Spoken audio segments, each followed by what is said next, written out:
WWE Hall of Famer, Sergeant Slaughter.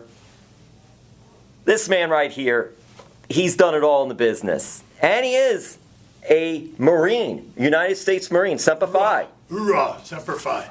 Sergeant Slaughter, we've got the big WrestleMania Access coming during WrestleMania week. It's going to be at the Orange County Convention Center March 30th through April 2nd.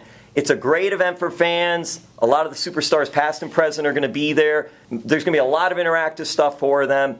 Tickets for that are going on sale Saturday, 10 a.m., February the 4th, via Ticketmaster. Any Ticketmaster that you can get to, anything online you can get to Ticketmaster, you can get the tickets for that. Sergeant, doing this today to promote WrestleMania Access, we actually have some fans that asked some questions, so I'm going to just throw them out to you, Sergeant. Okay. Do the best you can. All right. Jeff Garlitz, WWE fan, wants to know, how much did you enjoy headlining a WrestleMania? Well, Jeff, it was the highlight of my wrestling career. Anytime you are the main event at a WrestleMania, it's something that you strive for all your wrestling career, never knowing that you're ever going to get there. But WrestleMania 7, in the ring with Hulk Hogan, and I was at that time an Iraqi sympathizer. That was the role I had to play for the WWE, and it wasn't a thing that I wanted to do, but it was fun, and I enjoyed it, and had a great match with Hulk Hogan. They say it was probably Hulk Hogan's greatest match of all time. But thank you for the question, Jeff, and yes, there's nothing like WrestleMania and being the main event. WrestleMania 33 is going to be at Camping World Stadium, which is formerly the Orlando Citrus Bowl. Yes. And that's going to be Sunday, April 2nd, a huge event. And this man has been in a few WrestleManias, but he got to headline that one. And this, further to that question, Neil Glazer, NXT fan, WWE fan, how difficult was it for you to play an Iraqi sympathizer, especially during the height of the Iraqi war? Well, Neil, it was a rough time. I had been with G.I. Joe for 6 years and wasn't in the WWE at the time.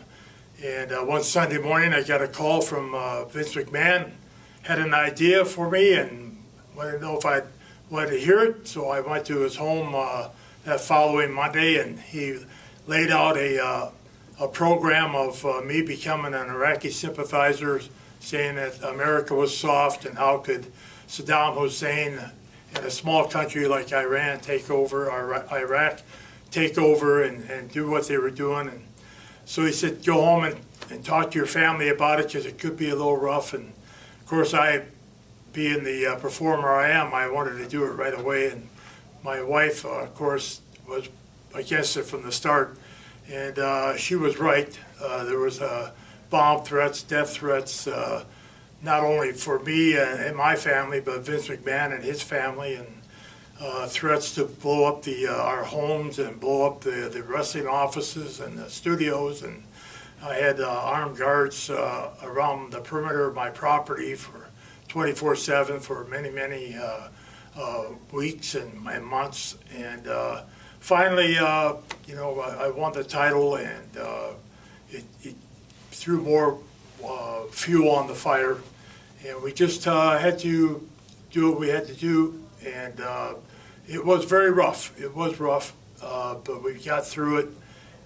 Vince McMahon always told me from the start that I should go ahead and do whatever I thought would be fun to do, and if I got too far over, he would hold me back, pull the reins back, and he always did tell me that once the WWE universe, the fans, you ask for your country back and say you're sorry, they'll let you come back, and he was correct. So it was a great experience. I don't think too many wrestlers could have done it or could do it today, but it was something I'll always remember, and it was pretty intense.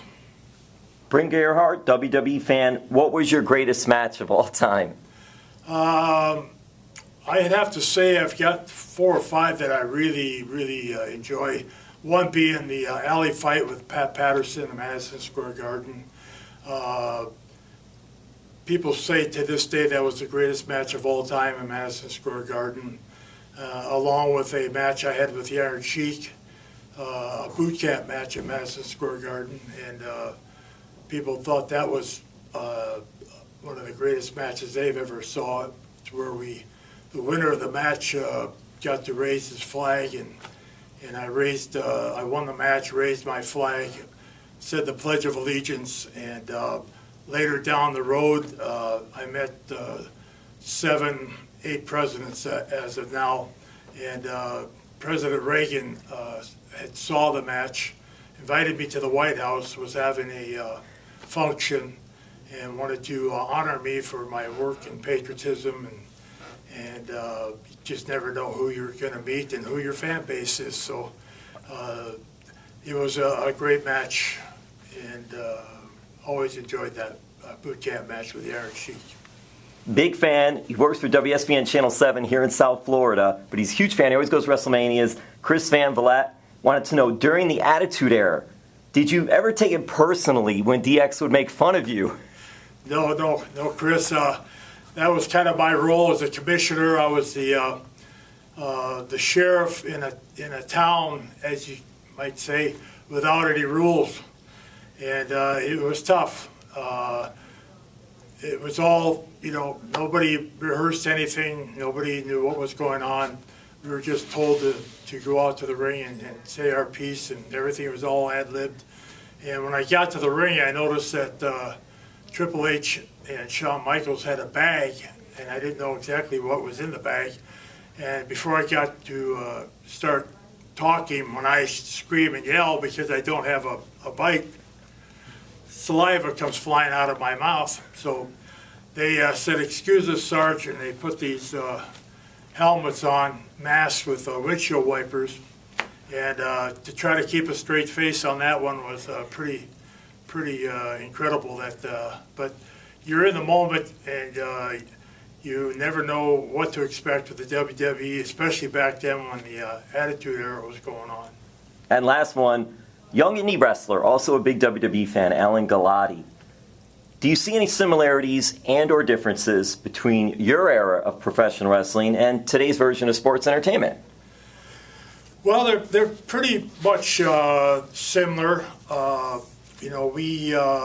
We didn't have any handcuffs on us. We pretty much did what we wanted to do, and a lot more violent. Now the show is rated kind of a PG, mainly because Vince McMahon wanted to go after the bigger sponsors, and he's done pretty well with that. Has his own network now, and of course WrestleMania 33 coming. So you have to try things out. You have to test things, and what we did, we're basically our own corporation. Our characters were our corporation. Now everything is pretty well run by the WWE, so that they can do what they need to do and promote what they need to promote and say what they need to say. And other than that, all the injuries are the same, and all the bumps and bruises all are the same. Just a different type of entertainment now. WWE Hall of Famer Sergeant Slaughter, those WrestleMania Access. This guy's promoting it. You got to go. It's at the Orange County Convention Center. Tickets are going on sale 10 a.m. Eastern Time, Saturday, February 4th at Ticketmaster. So get your WrestleMania Access tickets. You might be able to get a chance to meet the WWE Hall of Famer Sergeant Slaughter. Right, we'll take a picture with the Hall of Fame ring, and you'll see all of your favorite superstars from today and a lot of them from the past. We all enjoy going to Fan Access and meeting you. So come see us and have a good time. And that's an order.